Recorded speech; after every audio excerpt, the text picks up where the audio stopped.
Happy Friday to my 171 class. This is a video for my online class and my virtual. I'm mainly going to be talking a lot to my online class, but there's some things that I want my virtual class to also know about. When we get to class on Monday, I will address more for my virtual class.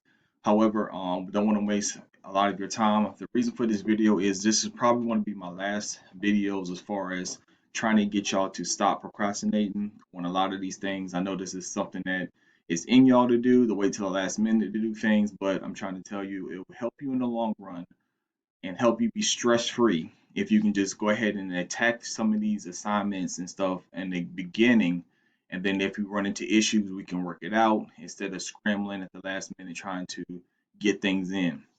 That's just my advice. Again, you do whatever is comfortable for you as far as the way you go about doing things. So the next 3 days, I kind of want you to make sure that everything kind of works. So I know you probably already did a lot of the assignments as far as the first welcome assignments and stuff. So just again, make sure my MathLab Plus is working. You can go to the section, the homework section, click on the problems. Make sure your camera is working, your microphone's working.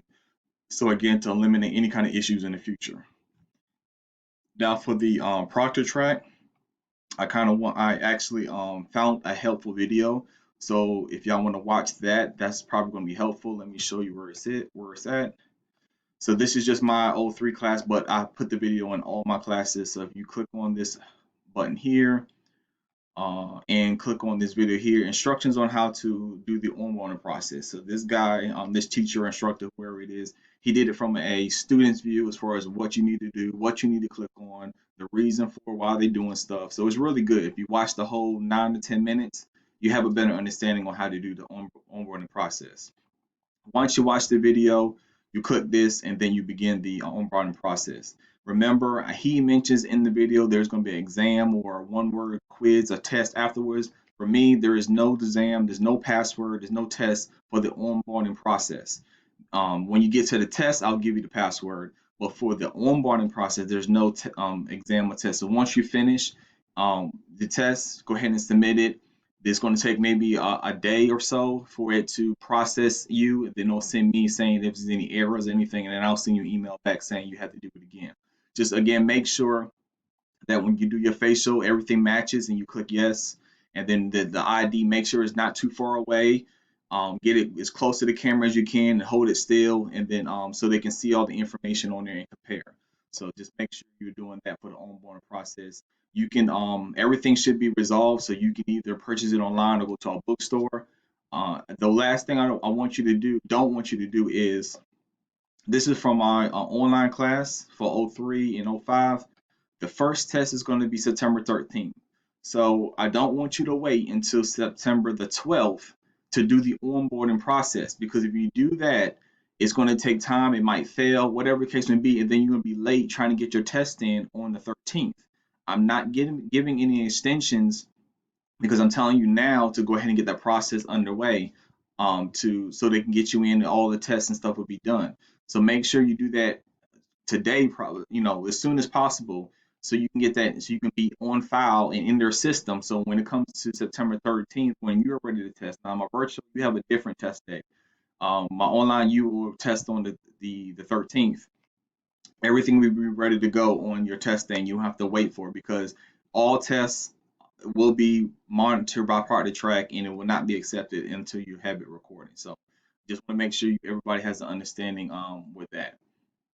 Now, to go over the assignment due date for my online class, for my virtual, you can kind of just cover your ears because I'm going to go over the assignment due dates when we get to class on Monday. But for my two online classes, just want to make sure you understand that all assignments open on Monday and then they close on Sunday. So you have 7 days to complete your assignment. So this coming up Monday, I'm going to open 2.1, 2.2, 2.3, and that's going to be due on the following Sunday. The next month, August 31st is going to be open on 2.4 and 2.5, and there's some bookwork assigned to it that you have to upload to Moodle. That's going to be due on September the 6th. I'm not the only doing 1 week at a time, so I'm only opening this one come Monday. Then after this, that's done, we'll open this one up. So that's going to be the process as far as doing it each week. Now, there is no penalty on as far as if you don't make it to the 30th, that's there's no penalty on the homework, but there is a penalty on the test.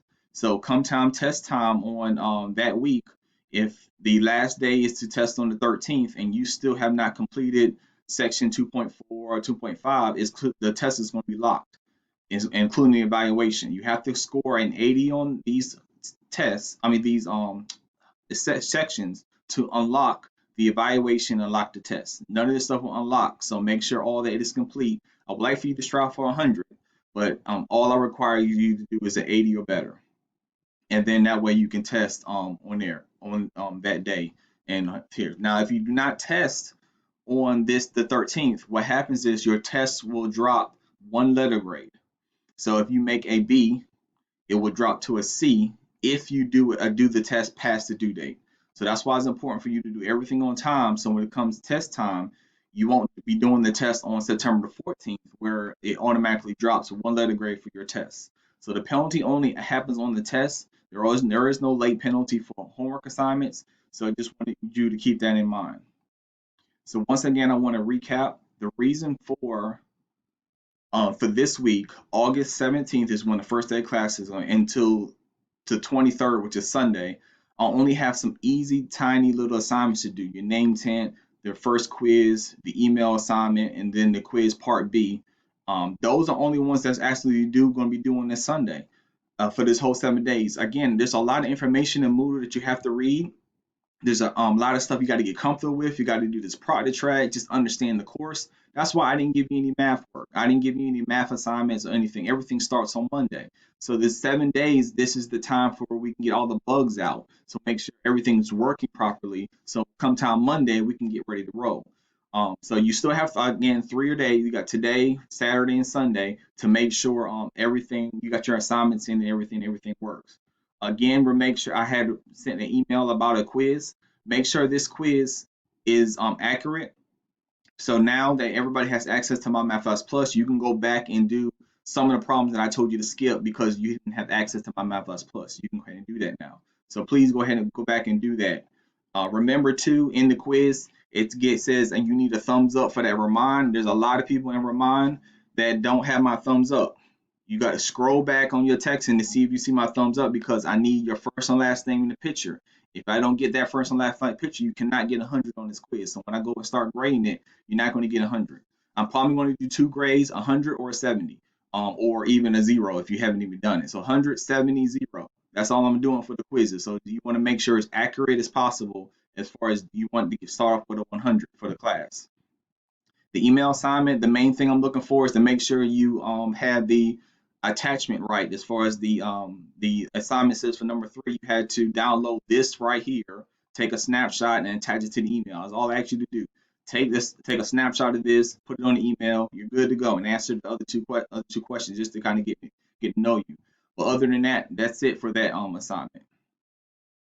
There's also a few of you that might be struggling on getting your picture and stuff to look because it says it's too big or something. So I don't know if any of y'all are familiar with this, but it's helpful if you go to your Google and go to your Drive. So you hit these little dots here and go to your Drive and click on New, and then go to Slides. On these slides here, and I'll go ahead and do it so you can see it. So on these slides, you can actually upload your picture and answer all those questions in the virtual that I actually trying to get to know each other.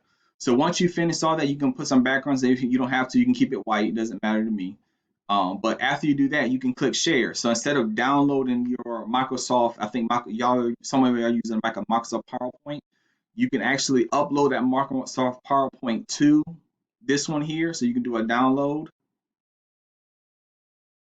or you can click, then once you finish, you click share. Oh, I gotta name it. So let's just do the name tent. This is gonna be name tent. We hit save. So right here is where you're gonna say copy link. So all you have to do is copy the link, go back to Moodle,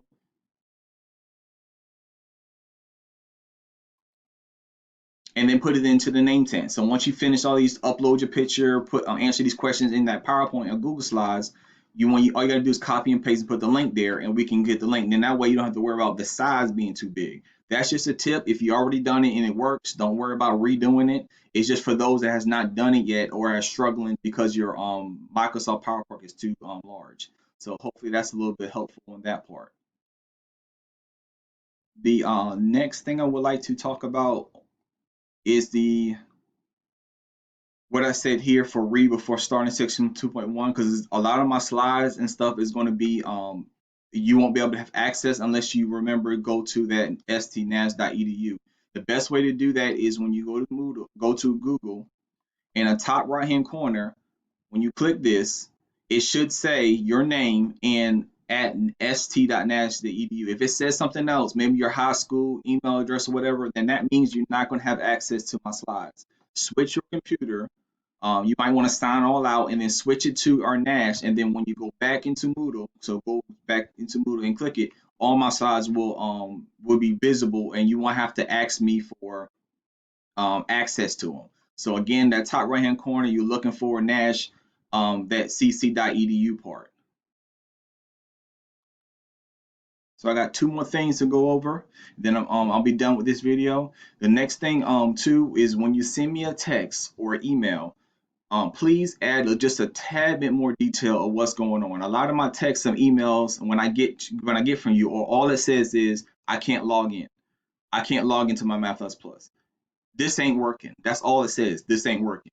I mean, just give me a little bit more than this ain't working, because we're going to be going back and forth. Sometimes I'll be on the road or doing something else. Then it's going to be a long time before me getting back to you, and we're going back and forth trying to figure out what's going on. So if something's not wrong, say for instance you can't log into my MathPlus Plus. If you can't type and say, Mr. Hanson, I am putting this in for my username, blah blah blah. I'm putting this in for my password, da da da da, and I'm taking a snapshot or something and tell me in the text this is what I'm putting in and it's not working. If something's not working in my MathPlus Plus, you don't see your assignments or something, take a picture of your screen and let me know and say, in the description what's going on with the same thing when you're doing homework. If you need help with your homework, you can't say in 2.2, Mr. Hanson, I don't understand 2.2. You have to tell me a little bit more as far as 2.2. So like I said, if you're working in my MathPlus Plus on like section 2.3, 2.4, just say, Mr. Hanson, here's my work. Take a snapshot, send me the work in the text or the email, and say, Mr. Hanson, I don't understand number on section 2.4, number 7 on this part, or where do I go wrong if I'm going in the right direction? Something that helped me get back to you a lot quicker, and it won't be so much back and forth for helping you with your issue. So that's all I require with it. Just like I said, I don't mind the text messages and stuff, but so we can eliminate, waiting hours at a time for us going back and forth. Put in the detail, as much detail as you can, as far as what's going on, what's going wrong with so I can actually help you a little bit faster or quicker, so you can get you on doing your homework. The last thing I wanted to talk to you, I kind of want to give a rundown as far as what your week should look like as far as my MathPlus Plus when Monday rolls around. So when Monday rolls around, you're going to log into my MathPlus Plus, and I'll do Math Online 05. And while that's loading, I'll go over here. So what's going to happen when you're going to come to Moodle, and this section here, as you can see, I have it hidden from students, and all this stuff will open on Monday. So the best thing you want to do is, if I have a lecture or a video, watch a video, kind of review my slides. When you hit my slides, make sure you hit present, because you want to see the animation, because it'll show you step by step on some arrows and stuff coming in and out, so to kind of help you along with it.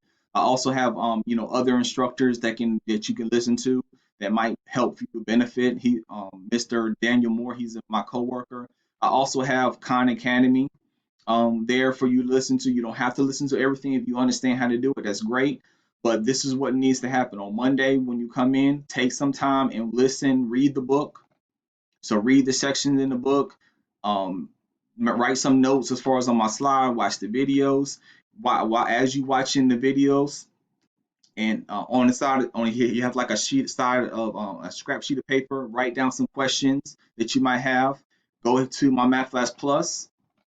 So here is the link to my MathFlash Plus. Click on the homework. And once you click on the homework, you click on the section. And then hopefully after watching the videos and writing your notes and everything down, you should be able to answer the questions in my MathFlash Plus. But again, there's more additional resources in there that will help you along the way. So for here, if you don't understand, relative max after watching my videos or the notes, you can always click on view an example. It'll show you step by step.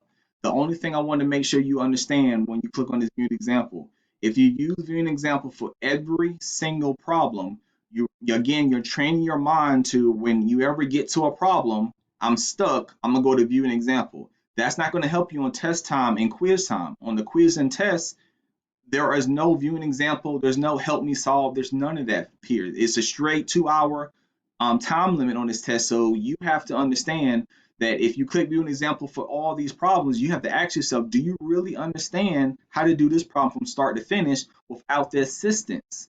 That's going to be the biggest thing. I understand that everybody wants to get a 100 and just get this over with and complete the assignment, but that's not going to help you come test time when it's time to answer the same question or similar question. And again, your mind was trained to go to an example and it's not there. So again, if you need to, go ahead and make your 100, but come back later on during the week and redo it. You can click a similar down here. It should say similar exercise and just redo the problem, just to make sure you have it without clicking the viewed example, without going to your notes, without using a book, without using another tutor. Make sure you can run through these problems and do this without using features. That's how you really know that you're ready for the test. That's one of the biggest things I want you to take from this video is, yes, I'm telling you can use it be an example, my help, whatever the case may be, but you need to come back on some terms, click on one of these problems, do it from start to finish, and get it right the first try, not the second try, but this will allow you to do, or the third try. And these problems here, you get 3 tries to get it right. The test and the quiz, you have 1 shot to get it right, and you won't know until the end until you hit submit. So make sure you get it right when you practicing, start to finish, get it right. And then that way, come test time, you wonder why you got all these hundreds on 2.1, 2.3, you got a 100 and everything, but your test is a 60. It's because again, you haven't trained your mind to read this directions, understand what it's asking, and then attempt the problem and get it right the first try. Now, if you make a tiny little typo error or whatever, I'll go back and review and give you points back. But there's nothing I can do if you just get the problem completely wrong. So again, when Monday hits, you listen to all the videos and notes on 2.1. And then once you do that, you come to my MathFlash Plus, complete the assignments, and then you're done. Again, I say start Monday and Tuesday because then you can be asking questions. Then once you have your question list together, you can send it on Wednesday or somewhere on Thursday, and I can have time to get back to you on Friday. That gives you Saturday and Sunday to go back and redo the problems that you had got wrong on it to get a 100 on Saturday and Sunday. So if you wait until Sunday or Saturday to do all this, look at the videos and homework, I won't be able to get back in time to you for you to come back unless it's a small question to help you with the section before we roll over to next Monday when the next sections will open. So just again, try your best to start early, and not wait until Saturday and Sunday because I know all the assignments are due on Sunday for my online class, not my virtual, my online class. All this I'm due Sunday. Don't wait just until the weekend. The last tip I want to say is, again, you don't want to wait till the weekend because you never know. On every Sunday for this whole semester, I'm not going to hopefully knock on wood, it won't happen, but every Sunday it could be a thunderstorm. If your power or thunderstorm internet goes out every Sunday and you wait until the weekend to do your assignments, everything's going to be late and you won't be able to turn it in. That's why I say do it just a little bit on Monday, a little bit on Tuesday, a little bit on Wednesday. So when it comes down to the weekend, you won't have a whole slew of things to do and try to play catch up. Because then if you do that every week and play catch up, you can get stressed. And you're going to want to say, I can't do this. I can't have a home, a life because I'm always in front of the computer trying to catch up. That's all I'm doing, trying to catch up. So hopefully this video was a little bit helpful, give you some great tips to start our semester off on the right foot. Again, I'm here to answer any questions or concerns that you might have. Take care.